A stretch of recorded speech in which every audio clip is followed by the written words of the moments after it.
So a number of you have asked how to change materials in your renderings, that it's not just a white rendering, it shows texture in the rendering itself. So we are going to go over that a little bit. So generally I like to do my materials by layer. So I'm going to come here, create a new layer, and we're going to do a concrete first. I'm going to select both these objects, right click on here and change object layer. So now those are on the concrete layer. To change the material, I click on this little bubble here in my layers panel. And I can change the default materials, what should be there. It's usually like a white plaster. I can come over here and make a new one. So I can call this concrete. There are lots of kind of pre-made overall types you can use. So for example, if we were doing a metal, I would go to metal. And the pre-mades are really easy because they automatically have this properties that metal might have, for example, like that super shininess. So if I come over here, I can change the color. When I go to my color picker, they already have those kind of tones that will read well as metal. So I hit OK. So I don't see any change yet, and that's because I'm in shaded. So if I come over here, I can change this to rendered. And then you can see right away what that copper looks like. Okay, but we're doing concrete. So concrete is not one of like the ones that's automatically in here, so we need to make it. So I'm going to click on custom, and I'm going to need an image that looks like concrete. So if I go online, I can search for concrete seamless texture, and you want to say seamless that when you tile it, it looks good. It can be hard to find one that's free. Often if you look at these images, you'll see there's like little words and stuff across them if you zoom in. So make sure it's one that like doesn't have license issues. This one looks fine, so I can right click on it, open image in new tab, and I can do save image as and concrete save.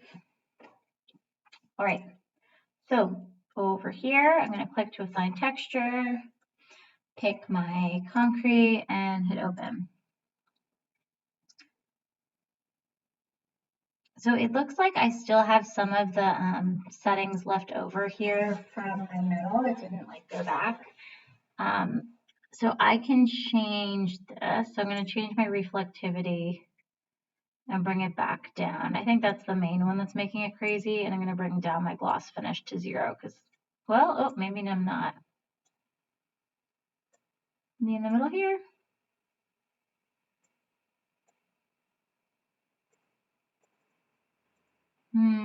I don't remember all the settings that make metal like metal, so I'm actually going to do a new material,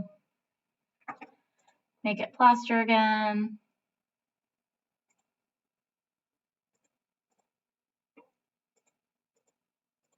No, I've messed things up. This is so bad. Let's try it. What if I do light gray? Is that looking like plaster? Okay, so now I'm going to come here, make new material, custom, call this concrete.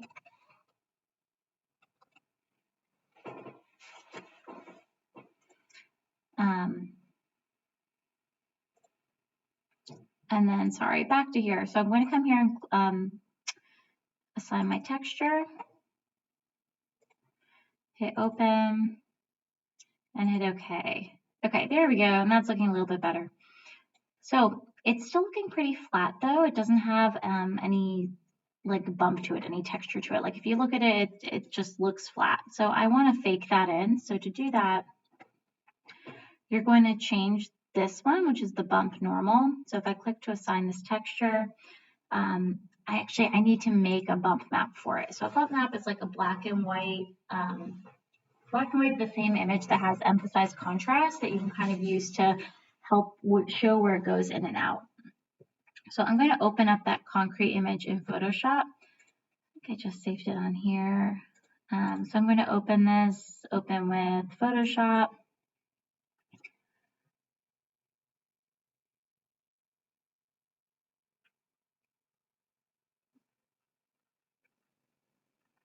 I'm sorry, it's taking a minute to load here. So in Photoshop, I'm going to desaturate this. I can hit Control U, bring my saturation all the way down, hit OK. And then to increase the contrast or to kind of control where the dark tones and midtones are, I hit Control L. And then I can bring this slider up and kind of get my, my dark tones a little darker. I might want to bring my light tones a little lighter. Once I'm happy with that, I hit OK, and then I'm going to do a file, save as, and call this concrete 1. Boom. Save. All right. So now back to this material. I'm going to click to assign the texture for this. Go to my concrete 1 bump, open. And right away you should notice that it's faking in that texture a little bit better. Okay, so the other thing I want to mess with is how often this repeats.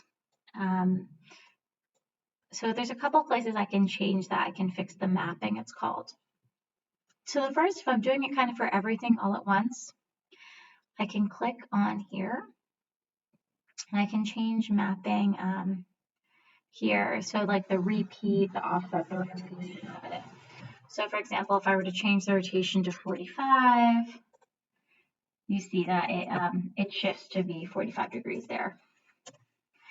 I can change my repeat, so I can change it all at the same time. So I want it to be 4 times bigger, or maybe it's 4 times smaller, sorry, 4 times smaller, if I want to do like way bigger. And then I can unlink these, and then that'll allow me to stretch it. So I could do, if I put 4 there and 0.5 there, you can see that it starts to get some banding in there. We're going to go back to a 1-to-1.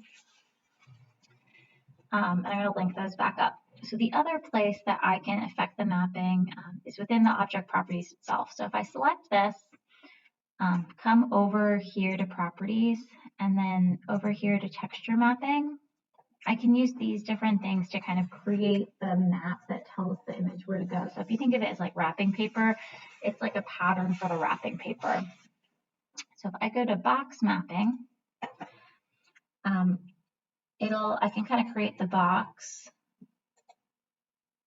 that determines how often that's repeated. So now you can see that like that repeated it many times. If I were to do that again, I hit enter, that's going to repeat it just a few times.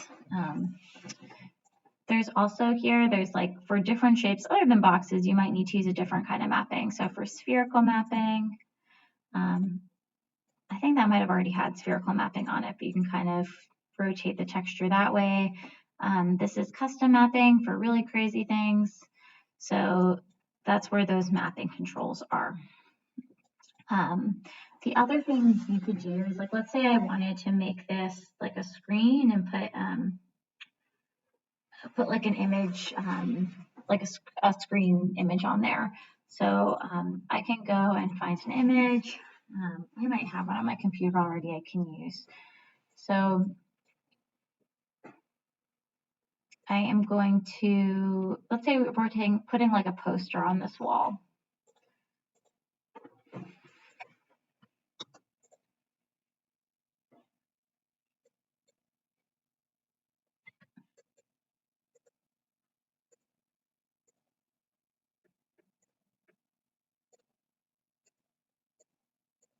The hard thing about rendered view is that you can't see curves in it.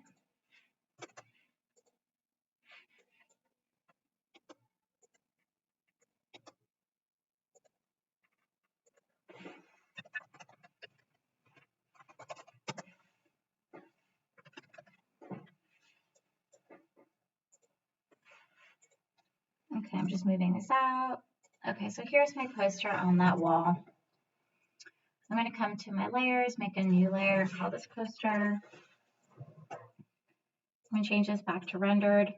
Okay, and I want to make sure, change object layer so it's on that layer.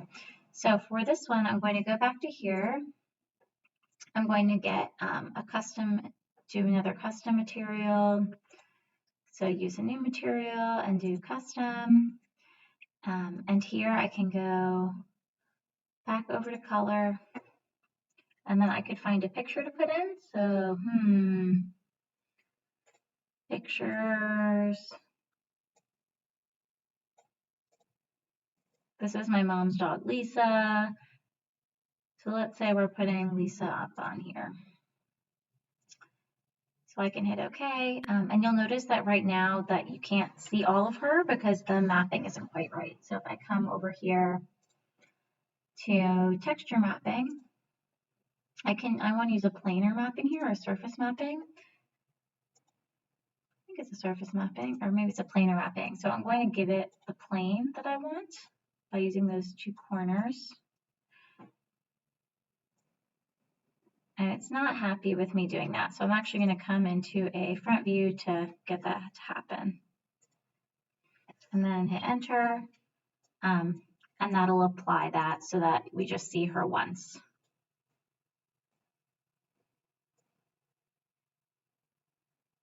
All right.